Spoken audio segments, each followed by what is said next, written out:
Bien, pas d'autres questions. Je crois qu'on peut donc, je vais donner la parole à Robert Morisset. Donc Robert Morisset, professeur de littérature française à l'université de Chicago. Il y a deux aspects essentiels de sa recherche, mais qui se rejoignent autour de d'une passion, pourrait-on dire, pour les mots. C'est une recherche, il y a un aspect de recherche lexicale relativement classique. En particulier, les exhibitionnistes connaissent bien son travail sur la rêverie jusqu'à Rousseau. Il y a aussi un important travail sur la notion de gloire autour de la période napoléonienne. Et bien sûr, il est le directeur du projet Art Fun, qui est un grand projet franco-américain sur la langue française, qui a en particulier proposé une édition numérique de l'encyclopédie. Je lui donne la parole pour un propos que tu tiendras en anglais ou en français? Non, en français. En français, voilà.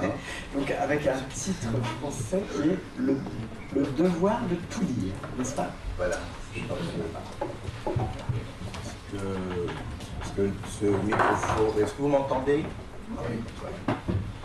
Donc j'ai pris mon titre, mes collègues n'ont pas pu venir, notamment Glenn Rowe, qui ont beaucoup participé à cette réflexion. J'ai pris mon titre d'un passage de Copia d'Erasme, celui qui veut être... Donc je vais toujours parler des lieux communs, mais je trouvais le titre très parlant.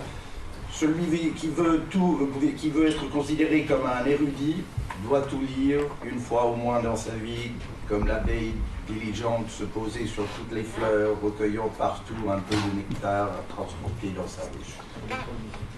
Nous connaissons bien ces images de l'abeille qui butine. Elles reviennent souvent à la Renaissance comme une métaphore pour le travail de l'humaniste, du poète, de l'homme de lettres, ou bien celui des lèvres. Elles traduisent une esthétique de la copia, de l'abondance, ainsi qu'une pratique de lecture, celle des lieux communs. Entre la lecture et l'écriture, on amassait, on copiait, on classait, on mangeait les passages en vue d'un réemploi, que ce soit dans la conversation, dans l'écriture ou simplement pour méditer et réfléchir.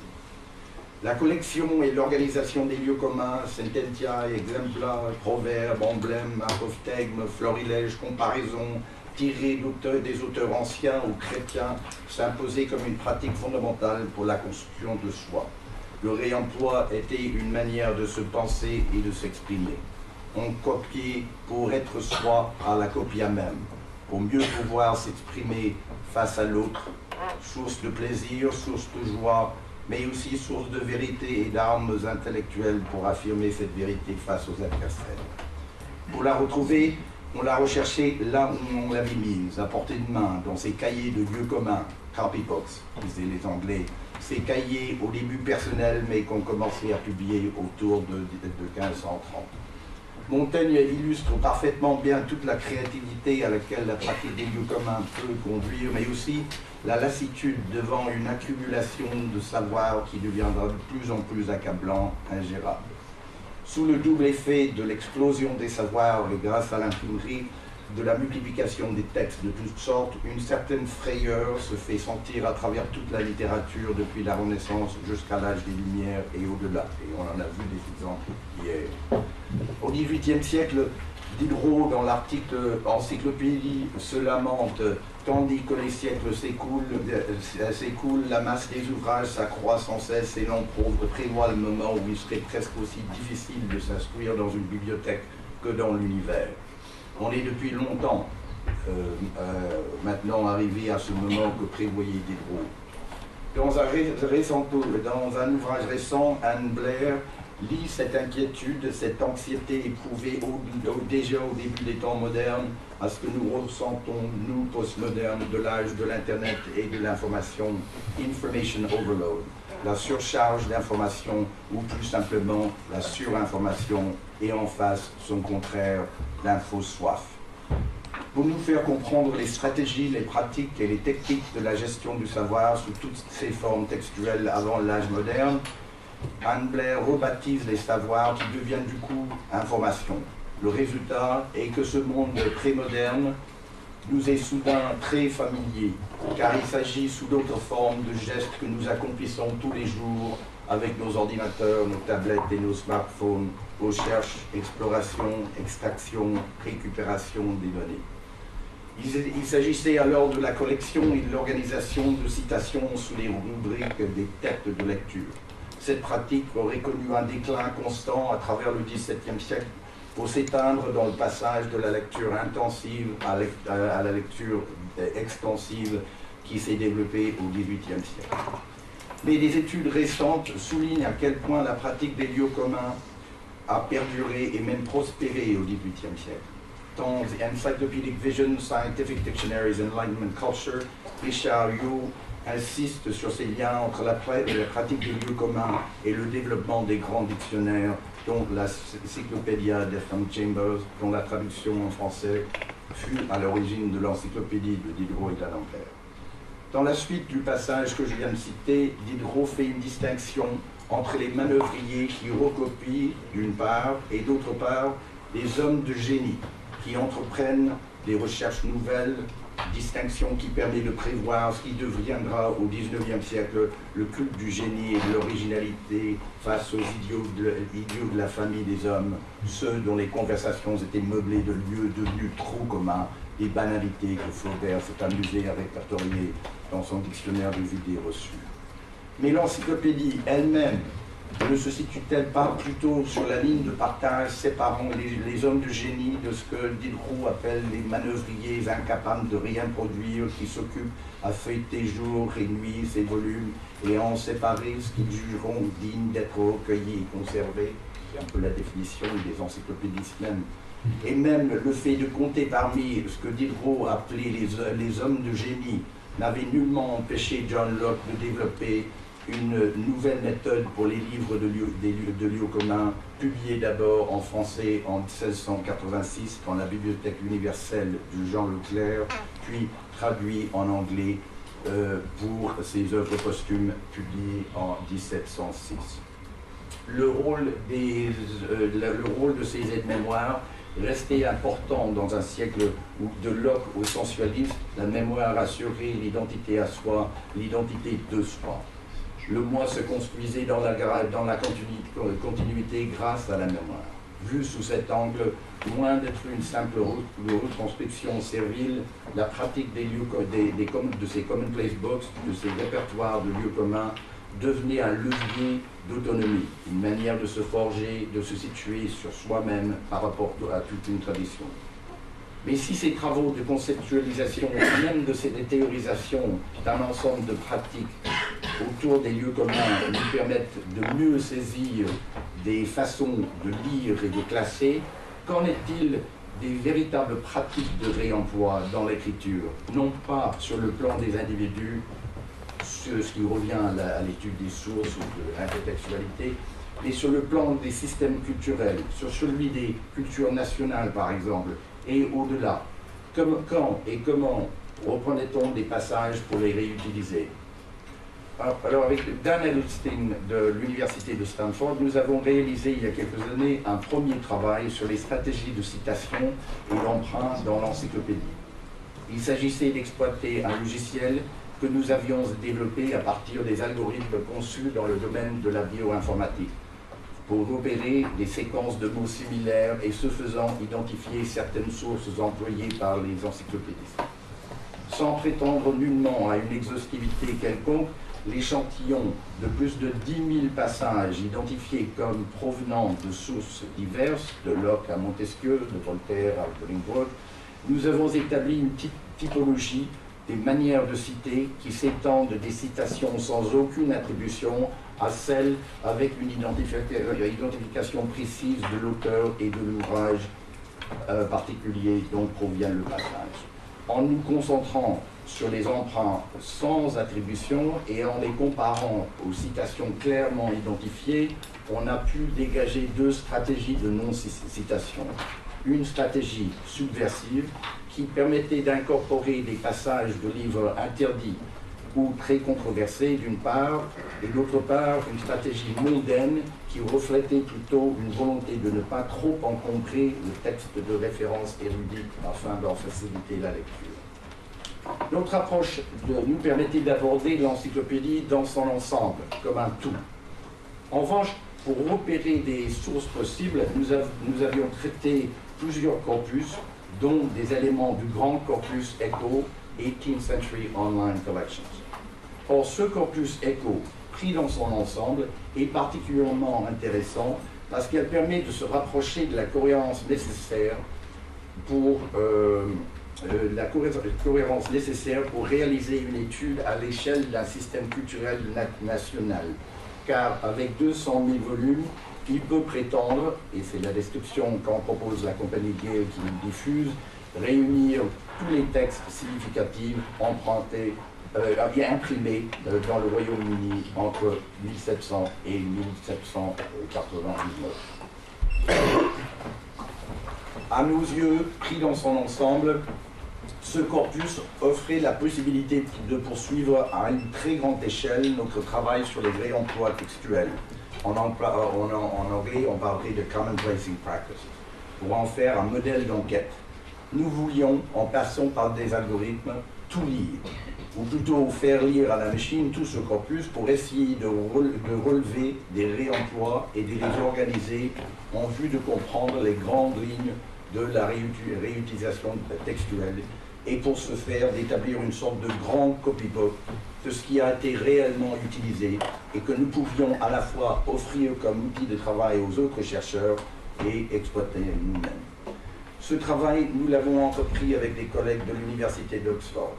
Dans le cadre d'Oakville, qui organise ce colloque, et en partenariat avec la Bibliothèque nationale de France, nous sommes au début d'un projet de recherche similaire sur un corpus français.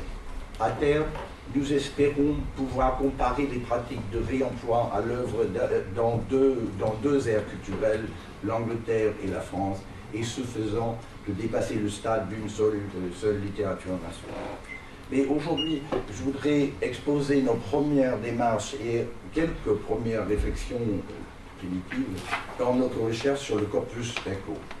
Pour nous, l'approche que nous avons adoptée est nouvelle, dans le sens qu'au lieu d'avoir en tête des questions et des hypothèses précises, nous avons voulu davantage laisser parler les données, utiliser la puissance de l'ordinateur à détecter des motifs et schémas, en anglais on dirait des patterns, afin de mieux appréhender la problématique du réemploi textuel.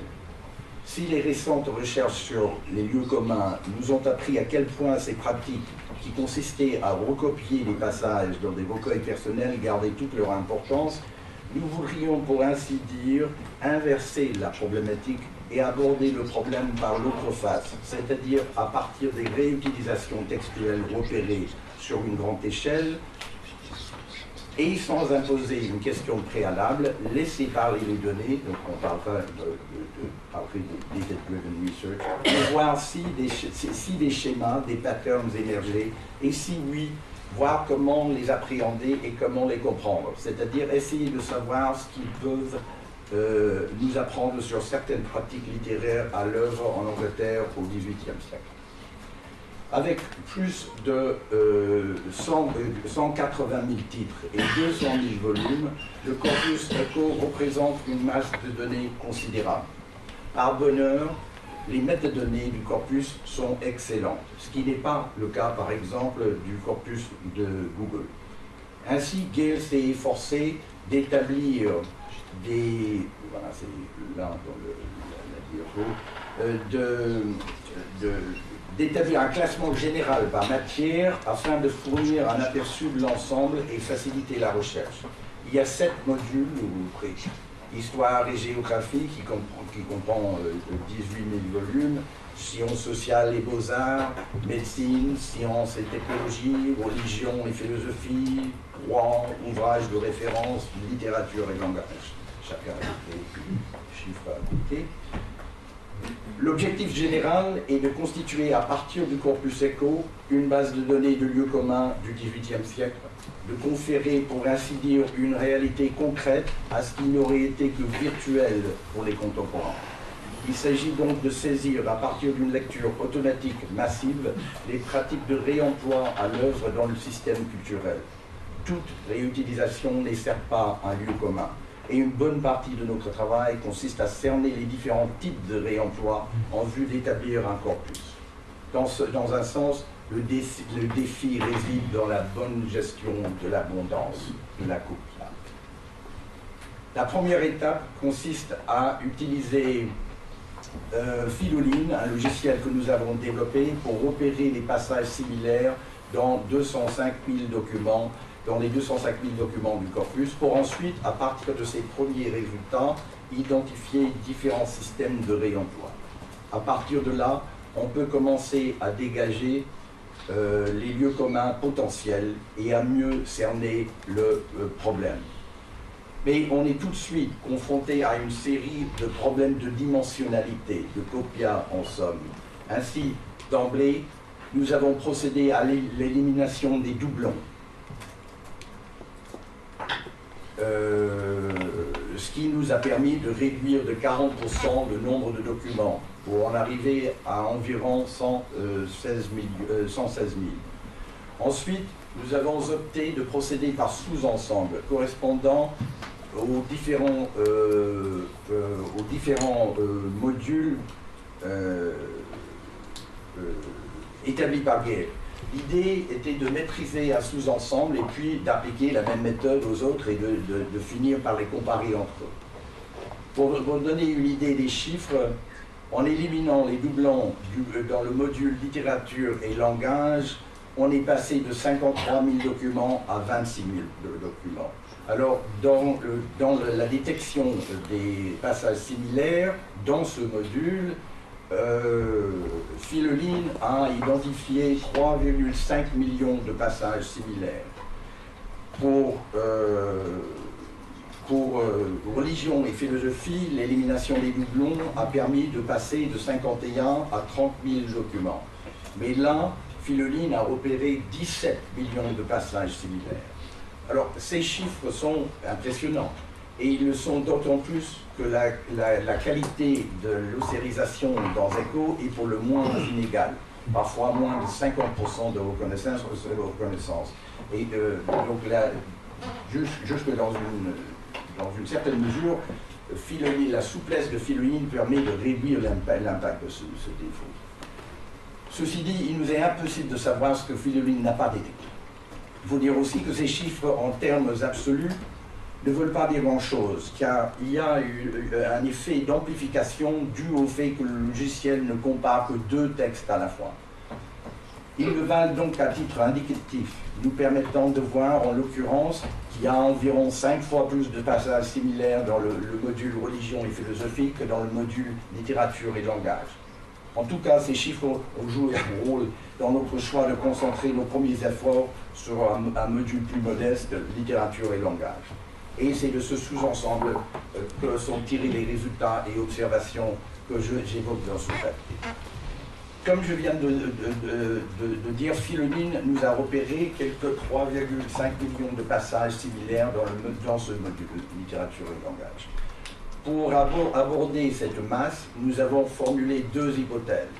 Qu'un lieu commun se signalerait dans l'apparition répétée d'un même passage plus ou moins modifié chez un certain nombre d'auteurs. Et puis, deuxième hypothèse, que la nature même des lieux communs fait qu'ils sont des réemplois plutôt courts. Un lieu commun devrait au minimum consister en une expression et au maximum à un ensemble de quelques phrases. Ainsi, nous avons décidé de concentrer nos efforts d'identification à des passages d'entre 5 et 75 mots. On a essayé avec 30, avec des résultats moins parleurs. Cela veut dire que pour des éléments, pour le moment du moins, nous ne captons pas des expressions très courtes comme par exemple carpe diem. Cette décision nous a permis de passer de 35 millions de passages à 1,6 million de passages. Et nous avons regroupé ensemble tous les passages exactement identiques. Mais cela ne nous permettait pas de travailler avec les variantes d'un même passage. Variantes dues à une ossérisation défectueuse soit ou bien à des modifications introduites par un auteur. Nous avons développé donc un autre algorithme destiné à travailler seulement sur le corpus des passages similaires déjà détectés par Philolin. Il s'agit d'une heuristique de regroupement des réemplois d'un même passage repéré par Philolin. Cet algorithme, au lieu de chercher des trigrammes, donc ça c'est un exemple des trigrammes dans the crowd, cap, towers, gorgeous palaces, cloud, cap, towers, gorgeous. Donc c'est des trigrammes si vous voulez, et Philolin le veut dans un ordre fixe. Donc, nous avons décidé d'utiliser un logiciel, de développer un logiciel qui cherchait des bigrammes à trous, quel que soit l'ordre dans lequel ils apparaissaient. Donc, par exemple, c'est simple si on regarde un exemple, then infant reason grows apace and calls for the kind hand of an assiduous care. Notre logiciel va identifier enfant, rose, reason, apace. Donc chaque élément d'un bigramme est séparé de l'autre par un trou. Et dans la recherche d'un passage qu'il faudrait classer avec la phrase source, le logiciel va chercher des bigrammes, mais ils peuvent être dans un ordre différent, ce qui donne beaucoup plus de souplesse. Si l'on prend si l'on prend comme exemple un des lieux communs que nous avons identifiés, donc ça c'est un lieu commun, to rear the tender thought, to teach the young how to shoot, donc il s'agit d'un vers de James Thompson.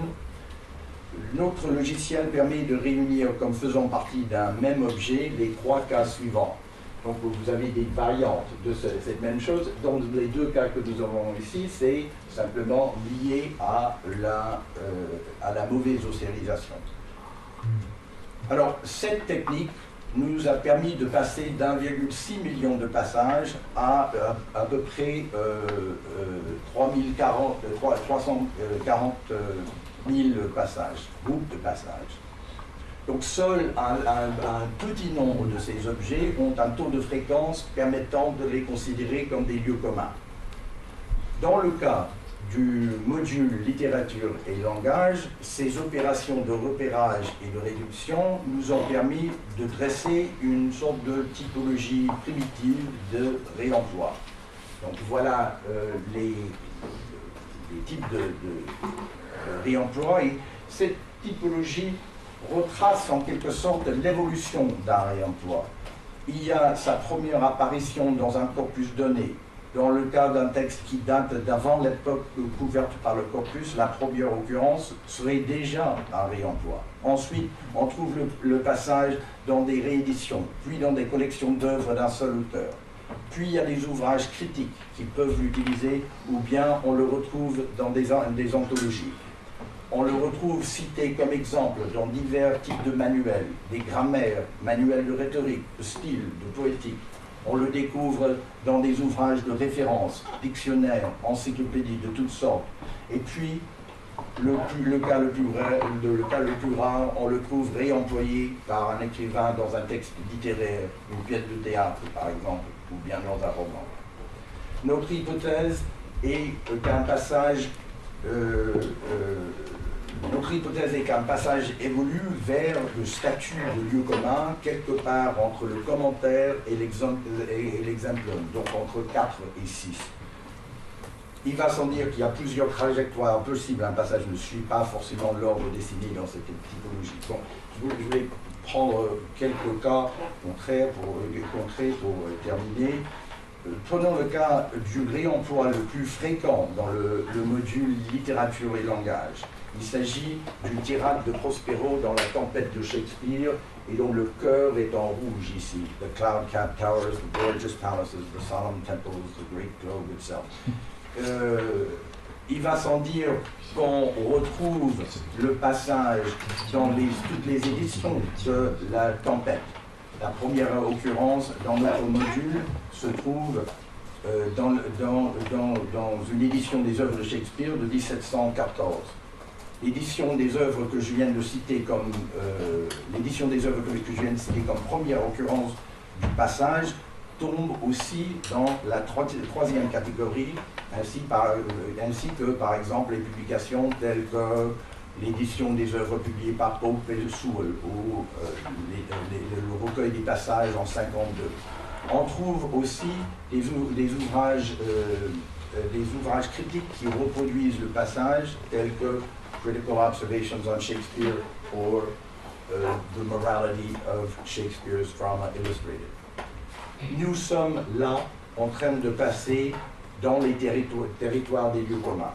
La variété des titres dans la 5e catégorie est impressionnante. Anthologie, miscellanea, florilège, citation, collection. Dans la 6e catégorie, on a souvent des livres d'éducation et de formation. On a une idée de la diffusion de ces lieux communs. Et on les retrouve dans la 7e catégorie dans les ouvrages de référence, histoire des curiosités, dictionnaire de la langue, dictionnaire des plaisanteries, peu importe. Et dans la 8e catégorie, on la voit, on voit la reprise du passage dispersée dans le dialogue d'une pièce de théâtre où l'un des personnages revient d'une manière obsessionnelle et comique sur ses vers. Dans un autre ouvrage intitulé Beggar Girl, les vers sont tissés dans la description d'un lieu. Donc, ça c'est une sorte de typologie. On peut, dans certains cas, évoquer le cycle de vie d'un lieu commun. Tel est le cas de ce passage que nous avons déjà rencontré, tiré du poème Les Saisons de James Thomson. Delightful task is little tender thought. On le trouve d'abord dans le poème Spring, le printemps, publié en 1728. Ensuite, ce poème est intégré à l'hymne aux saisons, The Seasons, qui a connu un vrai succès. Et donc, on est dans la catégorie, on est dans la catégorie 3. Et dès 1738, il figure dans un manuel de rhétorique de John Holmes, The Art of Rhetoric. Made easy. Donc, dans un espèce de 10 ans, il est propulsé, pour ainsi dire, dans la catégorie 6, celle des examens. En 51, on la retrouve dans une anthologie et l'on peut le suivre à travers le temps. Par exemple, dans un recueil publié en 1956, et puis dans une revue populaire, The Prater, qui est dans le style du spectateur. Et nous pouvons continuer à le suivre au fil des années jusqu'à ce que nous le retrouvions présent dans on le suit au fil des années, jusqu'à ce qu'on le trouve présent dans un roman de Susan Gunning, où elle l'incorpore à une description d'action de ces personnages. Et ensuite, à travers les quelques 80 ouvrages dans lesquels le passage revient. Un autre de nos plus fréquents réemplois est né au XVIIe siècle. Donc c'est un lieu commun récent pour l'époque. En 1642, quand John Denham publie un poème intitulé Cooper's Hill, qui a connu aussi un vrai succès, surtout pour un passage décrivant la Tamise, vers qui sont longtemps cités comme des vers exemplaires. Ce lieu commun, qui ne l'est plus pour nous, qui n'existe plus, on ne reconnaît plus, qui a disparu, figure parmi ceux qui reviennent le plus souvent dans le module littérature et langage, en 6e position, tout de suite après Shakespeare et la prière Notre Père. Voltaire va citer ce passage dans son essai sur la poésie épique, qu'il publie d'abord en anglais et ensuite en français. Si l'on essaie d'établir une hiérarchie des auteurs qui figurent dans notre base de lieux communs potentiels, voici les 30 auteurs qui constituent, pour ainsi dire, les hauts lieux du territoire des lieux communs.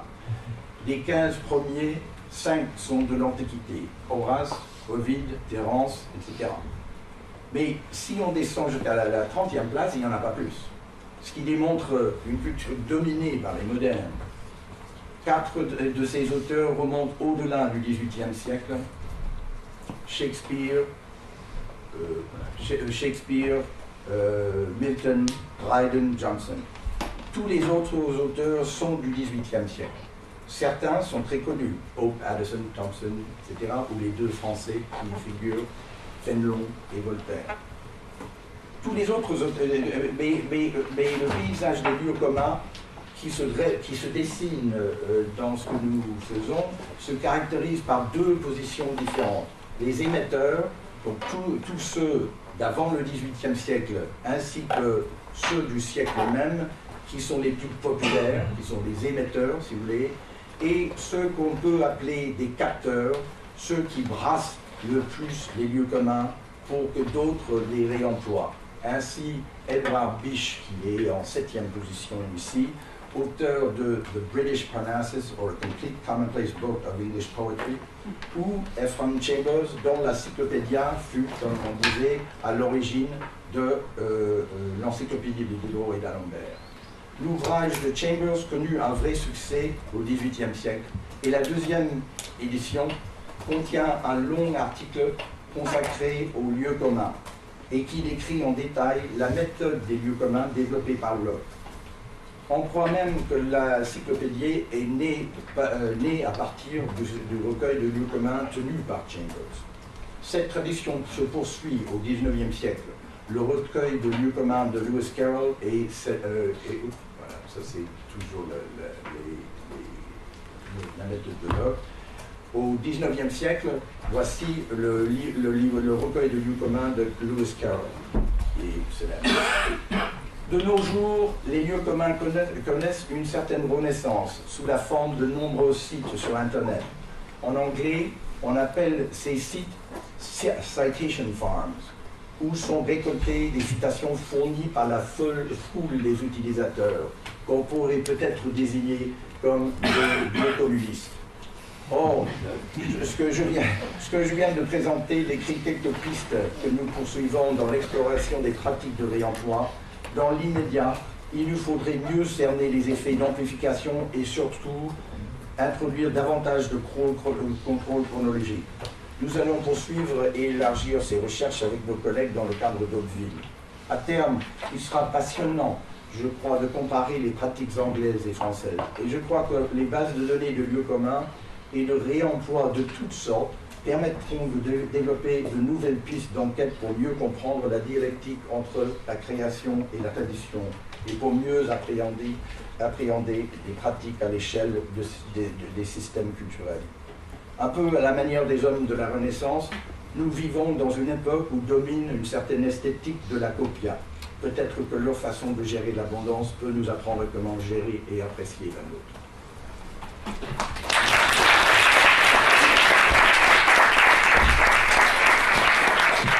Merci beaucoup, Robert, pour cette présentation très stimulante, suggestive, riche d'avenir et claire aussi. Donc, est-ce qu'il y a des questions libres? Oui, merci parce que ça fait bien voler la tête tout ça. Et j'espère que vous mettrez Balzac dans votre moulin à purée rapidement. Oui, non, on est en train de voir avec la Bibliothèque nationale comment, parce que ça sera à partir du corpus Gallica, exactement. Balzac en premier. Voilà. Mais sinon, j'avais une question très intéressée et égoïste qui déborde du cadre du colloque, donc on peut se... Je travaille sur Lovecraft en ce moment, qui a tenu de 1919 à 1934 un Commonplace Book. Oui. La référence au 18e pour lui est complètement délibérée. Et il s'agit de 220 idées de fiction qu'il utilise après complètement, qu'il refont par 3 ou 4. Certaines sont issues de compressions de choses qu'il lit, par exemple chez Montagrand, James ou des gens comme ça, qui résument en 3 ou 4 lignes. Et je ne sais pas comment traduire ce titre. Et évidemment, du coup, le répertoire de lieux communs du coup, ne marche pas. Et pour moi, pas pour moi, mais c'est un document assez unique dans la genèse littéraire, dans l'invention, comme document d'invention littéraire XXe siècle. Et l'idée de réemploi est forcément quelque chose de fabuleux là, auquel je n'avais pas pensé. Comment vous traduiriez Commonplace Book? Comment traduire Commonplace Book? Ça c'est le problème. C'est un lieu de... nous, en fait,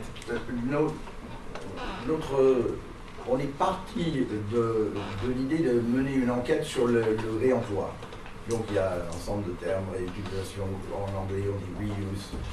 C'est une manière de sortir du problème du plagiat, de l'originalité, tout ça, pour simplement voir qui, quand, comment on utilise. Mais et ça sera intéressant quand on aura le XVIIIe siècle et le XIXe siècle, bien entendu, de voir si les pratiques de réemploi sont similaires dans les deux. Par exemple, dans le corpus anglais, Shakespeare domine d'une manière inimaginable. Enfin, je veux dire, inimaginable, même si on sait qu'il devait dominer, et il est cité mais, 300 fois plus que Pope qui suit, donc c'est énorme. Et je ne sais pas s'il y aurait une telle domination dans le corpus français. Je soupçonne que non, mais je n'ai pas la moindre idée. Selon divers moyens d'analyse, non. On n'a pas d'auteur aussi massif.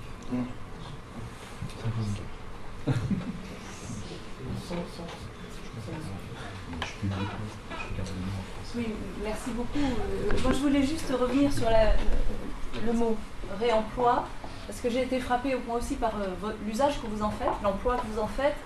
Pour moi qui avais, dans une autre vie, il y a très longtemps, travaillé à la Bibliothèque nationale, qui n'était pas encore de France, oui.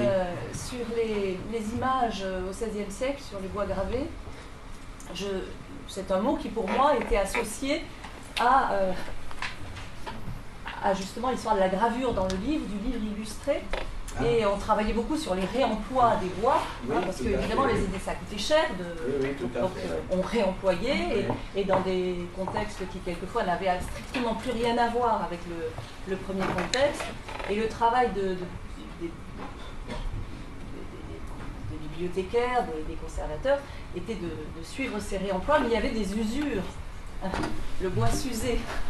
Oui, et le réemploi était associé à l'usure, ça permettait de dater les livres, etc. Oui, alors, bon, par analogie, c'est un peu, je joue sur les mots, mais est-ce que vous travaillez aussi sur l'usure du lieu commun? Voilà, c'est l'usage et l'usure. Voilà, il y a la mort des lieux communs qui commence à souvent simplement à disparaître, qui monte et puis qui domine pendant un certain temps et puis qui disparaissent. Ça dépend de ce qu'on entend par usure. Est-ce que l'extension constitue de l'usure ou non? Quand est-ce qu'on arrive aux bêtises de Flaubert, hein? Je pense qu'une base de données comme nous constituons peut mener à des études de ce type, il faudrait donc mener des enquêtes plus pointues. Mais je ne sais pas si à l'échelle globale, on va pouvoir identifier, on peut voir disparaître, mais pas savoir quand quelque chose devient d'une telle banalité que les gens ont envie de revenir. D'accord, merci. Oui, précisément.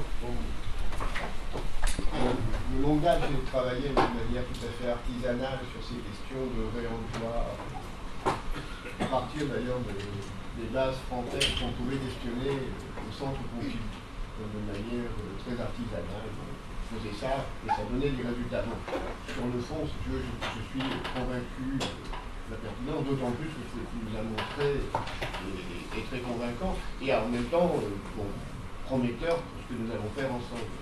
Oui. Cela dit, il reste une question de fond.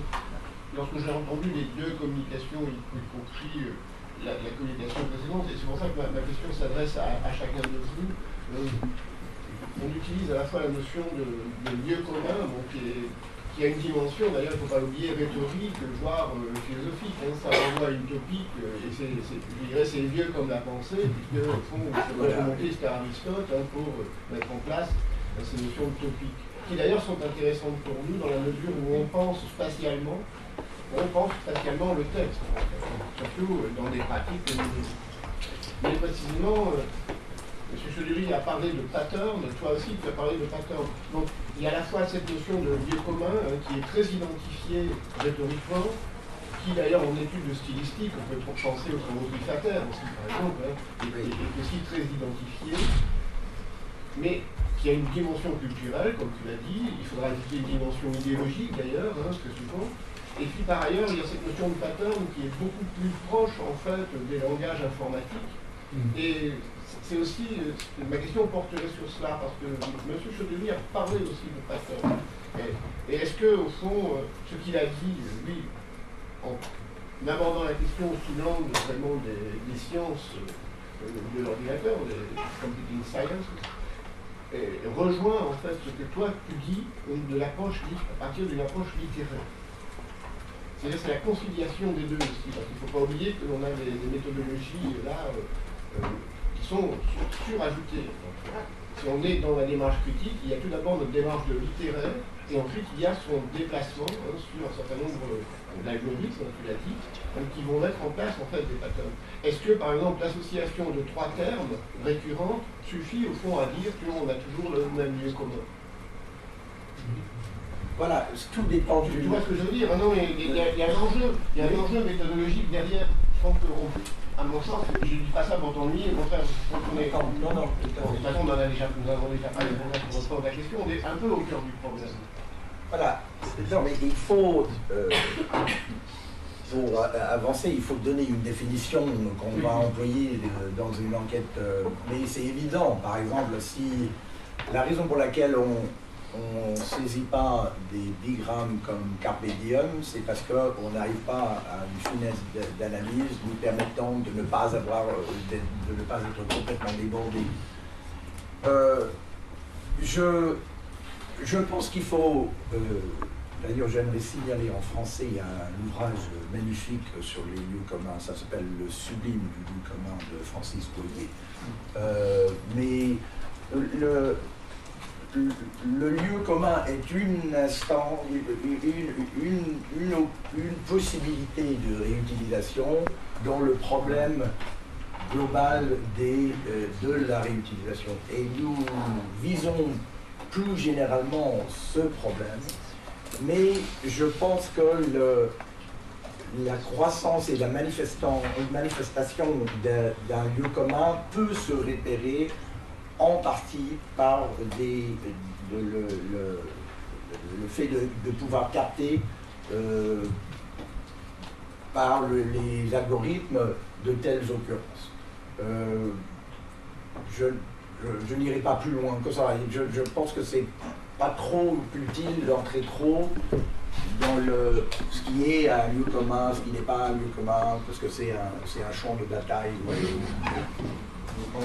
On a une discussion théorique lourde, mais je pense que, par exemple, on a beaucoup parlé de sujets écrivants ces dernières années dans la culture française. C'est parti des études alchimistes et ensuite c'est passé même aux autres siècles jusqu'au XVIe siècle. Je pense que la question du lieu commun est par exemple indissociable d'une identité culturelle de l'écrivain.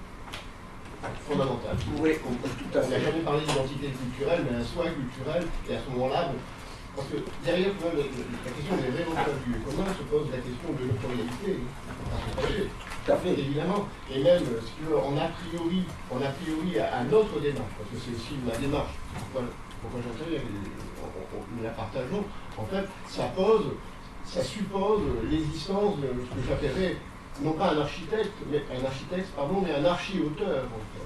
C'est-à-dire, au fond, un auteur puissamment maîtrisant l'ensemble du champ des lieux communs et virtuellement les réemployant. Tu vois ce que je veux dire? Voilà, c'est pour ça que j'ai parlé d'un copybook virtuel. Voilà, d'un copybook virtuel, oui, voilà. Et cet archi-auteur, on le déplace en fait virtuellement sur la machine. Oui,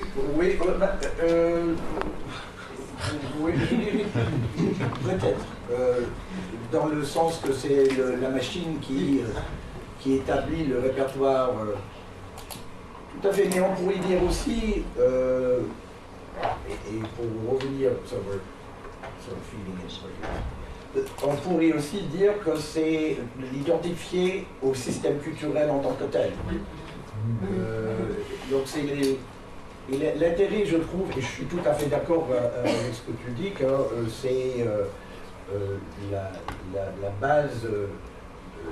la base culturelle d'un auteur est capitale. Et ça serait intéressant justement de comparer les techniques de réemploi, et ça toucherait à des questions de l'autorité comme... Il y a des mutations, à des moments de mutation culturelle à travers l'étude des lieux communs. Tout à fait. Je crois qu'en effet, je vais donner la parole à Milan. Il me semble que cette notion de lieu commun, elle est très riche, elle est peut-être problématique aussi parce que je ne suis pas certain qu'au XVIIIe siècle, on emploie le système anglais, français, voilà. Common place, ça s'emploie beaucoup plus. En Angleterre, on ne va pas dire recueil de lieux communs au XVIIIe. Non. Aucun livre ne va s'appeler recueil de lieux communs. Parce que ce mot est trop attaché à justement toute une tradition rhétorique, qui est celle qu'étudie Francis Goyer dans le livre que tu as étudié. Je crois que là, il y a en effet des choses. Tout à fait. Voilà. Et essayer de voir. Et c'est pour ça que la vraie problématique est celle du réemploi et non celle des lieux communs. Exactement. Voilà. Je crois que le mot lieu commun introduit un petit peu peut-être le. Voilà. Mais dans le cas de la littérature anglaise, le concept est très parlant. Exactement. Et très efficace. Mais je crois qu'il y a peut-être une petite. Oui. Non, mais je pense que ça serait rien que mieux cerner ces différences-là. C'est très précieux. Oui. Merci Robert, c'est passionnant effectivement, et on voit aussi les avantages de la massification et de l'accès, de la granularité des données, mais je vais reprendre un petit peu. Je me demande s'il n'y a pas un privilège, une surestimation parfois dans la construction d'une identité, d'un système culturel, de ces lieux communs. Parce que là, il me semble, à la fois, ça se prête beaucoup plus facilement à l'analyse informatique, qui peut être très complexifiée avec des couches, mais néanmoins, quand même, c'est beaucoup plus facile de faire que de faire les différences. Moi, je pense par exemple, si on prend quelques exceptions, le seul exemple qui me vient à l'esprit maintenant, mais j'oublie le nom de l'auteur, c'est Fontenelle, Histoire des oracles. Il y avait un monsieur hollandais qui a fait un volume de je ne sais pas combien de milliers de pages qui était illisible. Voilà, exactement, merci.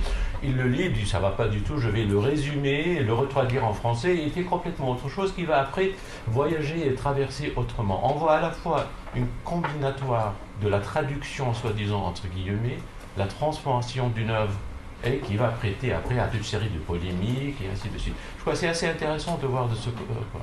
Le deuxième élément qui m'a frappé, qui vient d'être évoqué, et ça tu l'as dit, c'est le common, c'est le commons aussi.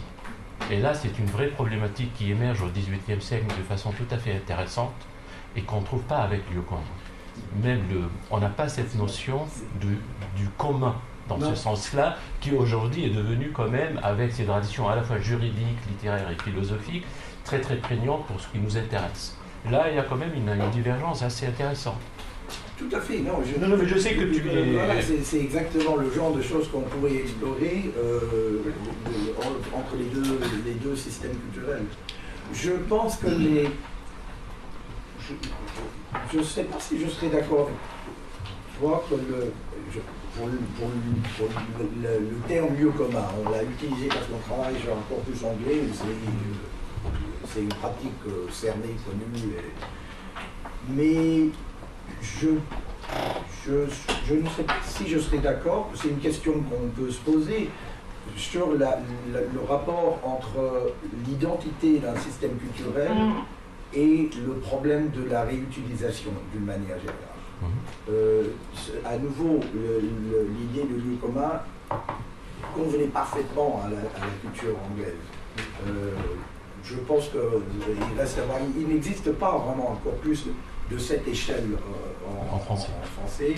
Avec la BNF, on essaie justement de mettre ça en place, mais on commence à cette échelle-là, même quand il y a beaucoup de bruit, beaucoup d'erreurs, on commence à distinguer des schémas qui sont intéressants.